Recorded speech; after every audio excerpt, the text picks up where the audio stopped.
J'ai dit répète si t'en as besoin. Non.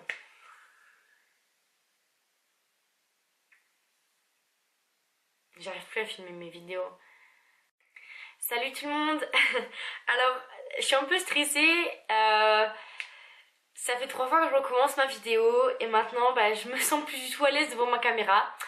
J'ai peur des critiques maintenant, je vous avoue.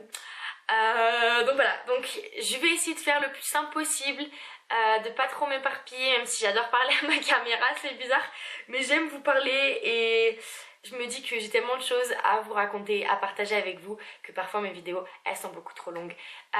Mais là j'ai 5 points sur les astuces que je peux vous donner en tant qu'étudiante d'échange, donc je vais essayer de faire vite. Je suis déterminée à revenir plus forte que jamais. Donc mon premier point c'est répéter si t'as besoin. Alors ça je pense que je l'ai déjà dit dans plusieurs de mes vidéos, mais ici franchement faut pas que t'aies peur du ridicule, parce que tu taperas la honte plusieurs fois c'est sûr, mais c'est ce qui va te faire avancer et c'est ce qui va te permettre d'apprendre une langue. Comme tu n'es pas du pays d'origine, tu manqueras de vocabulaire, tu auras un accent différent et les gens ils sont des fois pas habitués à avoir quelqu'un d'étranger, même si à la base aux États-Unis je pense que dans tous les lycées ou presque il y a toujours un étudiant d'échange et tout. Mais moi je sais que quand je suis arrivée ici, les gens des fois ils me regardaient en me disant mais quoi? Soit parce que c'était mon accent qui était trop fort et la plupart du temps c'était pour ça, soit parce que je disais un mot que je pensais que j'avais raison mais en fait pas du tout. Faut pas se dire oh là là, voilà je me tape la honte, ça y est je vais rester dans mon lit pour toujours. Non, t'en rigoles. Et tu sais moi des fois j'en parlais et je parlais et je disais un mot, une fois, 2 fois, 3 fois et ils me disaient quoi? Et au bout d'un moment je dis t'inquiète, oublie ça, c'est pas grave. Et j'en rigole parce que de toute façon il faut en rigoler parce que voilà t'es un étudiant d'échange, t'es pas là. Enfin normalement voilà, t'es pas arrivé né en sachant l'anglais. Voilà, faut que tu l'apprennes et c'est le meilleur moyen, se tromper. D'habitude c'est le meilleur moyen d'apprendre. Aussi tu le verras quand ils ont pas compris à leur tête parce qu'ils vont te regarder genre ouais. Et moi la plupart du temps, enfin maintenant plus souvent parce que avant je n'osais pas, mais maintenant je leur dis t'as pas compris hein. Et voilà, et donc on en rigole et la plupart du temps ils te font répéter et ils te le disent quoi, quand ils ont pas compris ils te le disent et puis voilà. Donc mon deuxième point, et ça c'est un truc que je regrette de ne pas avoir fait plus tôt, c'est tenez un journal intime. Donc moi j'ai commencé à tenir mon journal intime il y a genre 1 semaine. Et bon voilà, j'écris 1, 2, 3 pages. J'essaie d'écrire en anglais parce que comme ça, voilà, parce que je sais que de toute façon si j'écris en français, je vais avoir un vieux vocabulaire tout pourri et une vieille grammaire toute pourrie. Et donc quand je le relirai dans 3 ans ou dans 30 ans, ça va me faire schmir. Et donc je l'écris en anglais comme ça, au moins c'est entre les deux. Voilà. Et donc pourquoi je vous dis de tenir un journal intime, et moi j'aurais préféré le faire plus tôt, c'est que je me dis, tu vois quand je vais être plus vieille, genre que même dans 1 mois et demi, si j'ai envie de le lire à mes parents, j'aurais pu le lire à mes parents de tout ce que j'ai fait, et comme ça j'aurais pu avoir mes sentiments à vif, tu vois, pas que dans ma tête en souvenir, j'aurais pu l'avoir à vif, et même de faire des vidéos, des fois j'aurais pu me servir de mon journal, tu vois, et voilà, de vous donner mes sentiments en direct. Et même dans 30 ans, quand je le lis à mes enfants, à mes petits-enfants, et de leur dire oh, tu as vu quand j'étais aux États-Unis, j'ai tenu un journal intime et voilà, c'est ce que je vivais. Bon, tu vois, c'est toujours dans ma tête, dans les photos. Et d'un côté, je suis chanceuse parce que j'ai tenu cette chaîne YouTube. Et j'ai tenu aussi ma page Facebook, lien en description, en barre d'infos. Et donc ça me fait un petit journal intime d'un côté. En plus le pire c'est que je pensais à ça quand j'étais en France, je me disais allez tu vas le faire et tout. Et ben j'ai jamais pris le temps de le faire, puis après j'ai un peu oublié, puis après il y a genre quand j'étais à la moitié de mon séjour je me suis dit faudrait que je fasse mon journal intime et puis je l'ai jamais fait encore. Et puis il y a 2 semaines je me suis dit bon allez, cette fois Pauline tu t'achètes un journal intime. Et donc je me suis acheté un journal intime. Et voilà, et en plus je suis pas le genre de fille à tenir de journal intime, mais je regrette de ne pas l'avoir fait.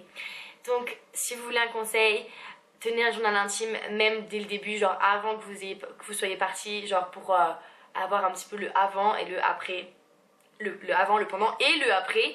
Donc voilà, moi j'aurais aimé, donc je vous dis ça. Donc mon troisième point, c'est envoyer des lettres. Donc ça aussi, je pense que ça peut un peu se relier avec mon journal intime. C'est que j'ai envoyé quelques lettres par-ci par-là à mes parents, à mes soeurs, à mes amis, à ma tati, à mon autre tati. Enfin, j'en ai envoyé plusieurs. Donc je suis vraiment contente de l'avoir fait et je suis très très contente d'en recevoir.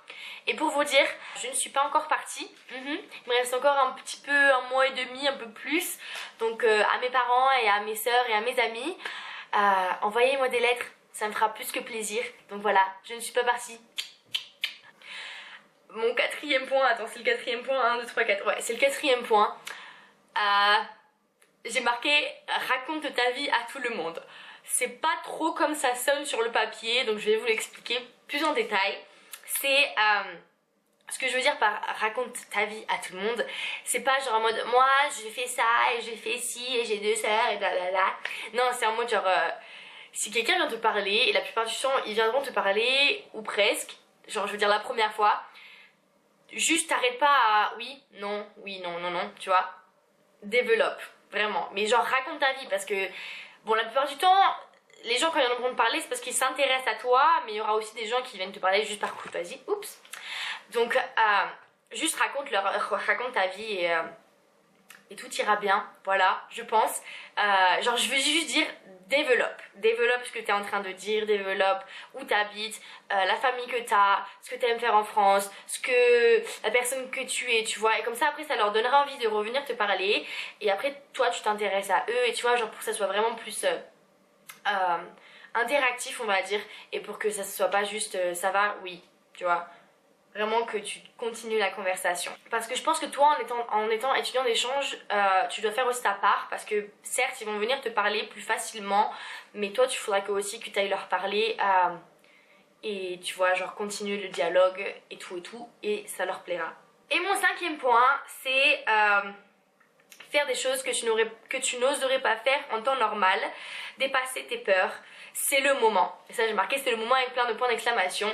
Donc ça, je vous avoue que cette année, moi je me dis toujours à chaque fois que j'ai un truc un peu difficile à faire, je me dis, c'est 10 mois dans ma vie, je suis pas dans mon pays, je suis pas dans ma famille, je suis pas dans mon lycée, tu vois, genre je connais personne vraiment. Enfin, franchement je me dis, bon, évitez de faire trop les faux au début de l'année parce qu'après ça va être toute l'année, vous allez vous taper la honte ou quoi. Mais voilà, quand même faites les trucs en légalité, en toute légalité. Mais moi ce que je veux dire c'est que je me dis voilà, j'ai juste 10 mois à profiter, j'ai juste 10 mois à faire la folle, à me prouver qui je suis. Et ben vas-y, tu sais, j'ai parlé devant 1 200 personnes à l'église, le truc que j'aurais jamais fait en temps normal. J'ai demandé la star du lycée en date. J'ai fait quoi? Genre je fais des trucs mais que je ne ferai pas. Et à chaque fois je me dis, de toute façon on s'en fout, ils sont américains. Dans 5 mois je m'en vais, dans 2 mois je m'en vais, je veux plus les revoir dans ma vie, juste prouve-toi qui tu es. Et moi je me suis prouvé un petit peu qui je suis, ce que je peux faire, ce que je peux ne pas faire, parce qu'au moins tu verras qui t'es et ce que tu peux faire et ce que tu peux ne pas faire. Et ça je crois que c'est le meilleur truc. Donc voilà, en gros cette vidéo c'est pour vous dire, soyez vous-même soyez vous-même en tant qu'étudiante échange, mais aussi apprenez à faire des choses différentes parce que vous êtes là que pour 1 an. Moi j'ai une citation sur ma page, ma photo de profil, je ne l'ai pas changée depuis que je l'ai trouvée et j'ai trouvé avant de partir. C'est exchange is not a year in your life, but a life in a year. Et sérieux, franchement, pour moi ça c'est la meilleure phrase qui résume tout, mais sans rire, tout, genre tout, voilà, juste amusez-vous, découvrez qui vous êtes, découvrez les autres, découvrez comment parler aux autres, surtout dans une autre langue, ça sera le meilleur moyen que vous aurez d'apprendre une langue sur vous-même, sur les autres, sur le pays, et voilà. Donc je pense, juste lâchez-vous et soyez qui vous êtes, et encore une fois, allez au bout de vos rêves, et amusez-vous parce que c'est vraiment génial. Et je vous laisse sur cette petite pensée. Je vous aime très fort. À bientôt.